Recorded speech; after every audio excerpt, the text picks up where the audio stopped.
ವಿಘ್ನೇಶ್ವರನೇ arrest. Town hall ಮುಂದೆ ಜೋರಾಯಿತು ಗಲಭೆ ಕಿಚ್ಚು. ಗಣಪತಿ ಮೂರ್ತಿ ವಶಕ್ಕೆ ಪಡೆದ ಪೊಲೀಸರು. ಎಲ್ಲೋದ್ರೂ ಬೆಂಕಿ ಹಚ್ಚಕ್ಕಂಥ ಕೆಲಸನೇ ಅಲ್ವಾ? ಕಡ್ಡಿ ಇಲ್ದೇನೆ ಅದೇನೋ ಬೆಂಕಿ ಕಡ್ಡಿ ಇಲ್ದೇನೆ ಬೆಂಕಿ ಹಚ್ಚಕ್ಕಂಥ ಕೆಲಸ ಕುಮಾರಸ್ವಾಮಿ ಅವ್ರು ಮಾಡ್ತಾರೆ. ಇವೆಲ್ಲ ಕುಮಾರಸ್ವಾಮಿ ಕೆಲಸವೇ ಬೆಂಕಿ ಹಚ್ಚೋದು. ನಾಗಮಂಗಲ ಗಲಾಟೆ ಬಗ್ಗೆ ತನಿಖೆ ಮಾಡ್ಲಿ. ಮಾಗಡಿಯಲ್ಲಿ ಶಾಸಕ ಬಾಲಕೃಷ್ಣ ಕಿಡಿಕಿಡಿ. ರೇಣುಕಾ ಕೊಲೆ ಆರೋಪಿಗಳ ನ್ಯಾಯಾಂಗ ಬಂಧನ ವಿಸ್ತರಣೆ. ಸೆಪ್ಟೆಂಬರ್ 17ರವರೆಗೆ ಜೈಲೇ ಗಟ್ಟಿ. ಮತ್ತೊಂದೆಡೆ ಬಳ್ಳಾರಿಯಿಂದ ತಪ್ಪಿಸಿಕೊಳ್ಳಲು ಕಾಟೇರ ಪ್ಲಾನ್.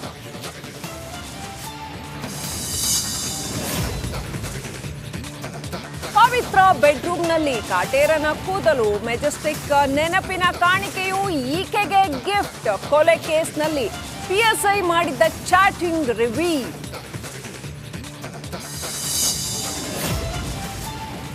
ವಾಲ್ಮೀಕಿ ನಿಗಮದಲ್ಲಿ ಬ್ರಹ್ಮಾಂಡ ಭ್ರಷ್ಟಾಚಾರ. ಆರೋಪಿ ನಾಗೇಂದ್ರಗೆ ಜೈಲೇ ಗತಿ. ಜಾಮೀನು ಅರ್ಜಿ ವಿಚಾರಣೆ ಮತ್ತೆ ಮುಂದೂಡಿಕೆ.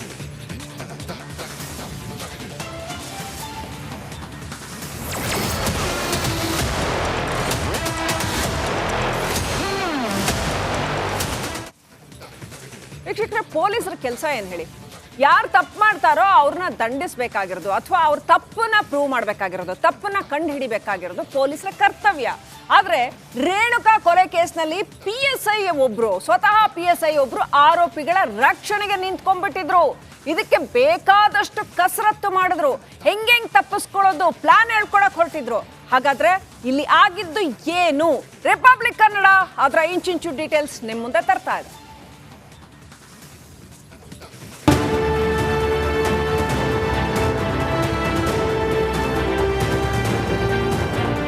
ಕೊಲೆ ಅದೊಂದು ಕಗ್ಗೊಲೆ. ಬರೀ ಕರ್ನಾಟಕ ಅಲ್ಲ, ಇಡೀ ದೇಶದಾದ್ಯಂತ ಭಾರಿ ಚರ್ಚೆಗೆ ಗ್ರಾಸವಾಗಿದ್ದ ಕೊಲೆ ಪ್ರಕರಣ.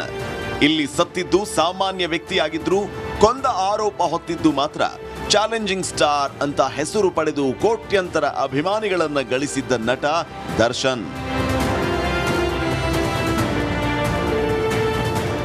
ಪ್ರೇಯಸಿ ಪವಿತ್ರಾಳಿಗೆ ತೋರಿಸಬಾರದನ್ನ ತೋರಿಸಿದ್ದ ಅಂತ ರೇಣುಕಸ್ವಾಮಿಯನ್ನ ಚಿತ್ರದುರ್ಗದಿಂದ ಕಿಡ್ನಾಪ್ ಮಾಡಿಸಿ ಕೊಲೆ ಮಾಡಿದ್ದ ಆರೋಪದಲ್ಲಿ ದರ್ಶನ್ ಅಂಡ್ ಗ್ಯಾಂಗ್ ಜೈಲಲ್ಲಿ ಕಂಬಿ ಎಣಿಸ್ತಾ ಇದೆ. ಕೊಲೆ ಕೇಸ್ನಲ್ಲಿ PSI ವಿನಯ್ ಹೆಸರು ತಳುಕು. ಪ್ರದೋಷ್ ಜೊತೆ ಸಂಪರ್ಕದಲ್ಲೇ ಇದ್ದ ವಿನಯ್. ರೇಣುಕಸ್ವಾಮಿ ಕೊಲೆ ಕೇಸಲ್ಲಿ ದರ್ಶನ್ ಪವಿತ್ರ ಜೊತೆ ಪ್ರದೋಷ್ ಕೂಡ ಆರೋಪಿಯಾಗಿದ್ದಾನೆ. ರೇಣುಕಸ್ವಾಮಿಯನ್ನ ಕೊಂದ ಡಿ ಗ್ಯಾಂಗ್ ಮೊದಲು ಐಡಿಯಾ ಕೇಳಿದ್ದೆ PSI ವಿನಯ್ ಹತ್ರ. ಹೌದು, ಪ್ರದೋಷ್ ಹಾಗೂ ವಿನಯ್ ಸ್ನೇಹಿತರಾಗಿದ್ದು ವಿನಯ್ಗೆ ಮಾಹಿತಿ ನೀಡಿದ್ದ.